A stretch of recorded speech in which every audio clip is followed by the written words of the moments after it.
His strategy here in America, and I would say most of the world, is to keep people in blindness to the fact that he exists. So that he can just hide in all of these places. And so we're living our lives, complaining about certain sicknesses or certain problems that we have or certain reoccurring problems that we have, completely oblivious to the fact that it actually has a spiritual root. Yes. And then it needs to be dealt with spiritually, or it's like we're just putting a Band-Aid over it. Amen. With different medicines or complaining about a certain problem and praying it, and then it passes, but then it comes back. Anything that is not good does not come from God. Amen. It comes from the devil. Amen. So whatever the trouble is in your life, it didn't come from God. Amen. It came from somewhere. It came from the devil. Now, God will allow certain things like tests and trials, so it's not like we need to be like, oh, devil. We need to have discernment to know, okay, is this something that God is allowing in my life to strengthen me? Jesus was led out into the wilderness by the Holy Spirit to be tempted. Yes, he was. So we don't need to live our lives like, oh, the devil again.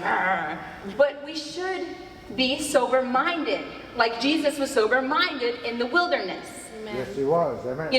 When the devil took him out there, the devil, if he wasn't sober-minded, if Jesus wasn't sober-minded, he would have gotten himself into trouble. The devil is tempting him with certain things. Turn this, you're hungry. Turn this stone into bread. He goes over a few things. He shows him a kingdom. He's like, you can have all of this if you bow down. But when he said, like, turn the stone into bread, he didn't say something super obvious. He didn't say his real intent. He was trying to be sneaky, right? Yes, amen. He didn't say to Jesus, I'm taking you out here so that you can hand me all of your power like I got Adam and Eve to do. This is my plan. Will you do it? Because a drunk-minded person could even say no. Right. But a drunk-minded person could easily be tricked with the turn the stone into bread.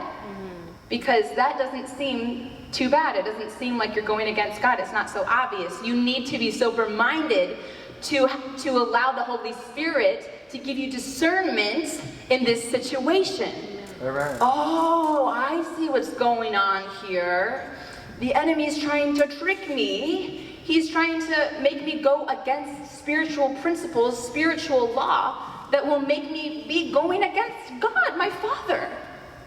But you need to be sober-minded to know this, to have this discernment. In 1 Peter, be well-balanced, temperate, sober of mind. This is the sober of mind part. This is the sober of mind. Now, when you drive a car, you should be very careful to make sure you're sober.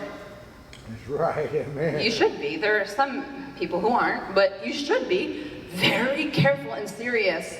Okay, I just had one drink. Okay, I'm okay. I'm okay to drive.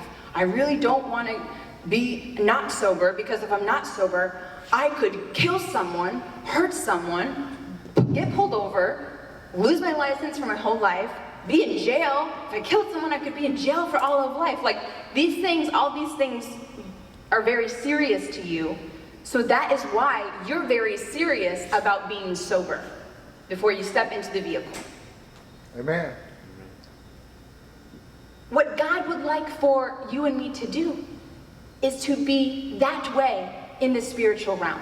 Amen. Yes, That amen. we would be sober-minded so we don't get ourselves into spiritual trouble. Amen. So we don't get ourselves into spiritual jail. So we don't cause ourselves spiritual harm. Hi, my name is Apostle Kathryn. Thanks for joining us on Advanced Anointing YouTube. You can click here to subscribe and click here for more videos. Here you will be empowered. Your spirit will be fed as you watch the empowering messages. Carry this revival fire. Be healed, delivered, set free, and blessed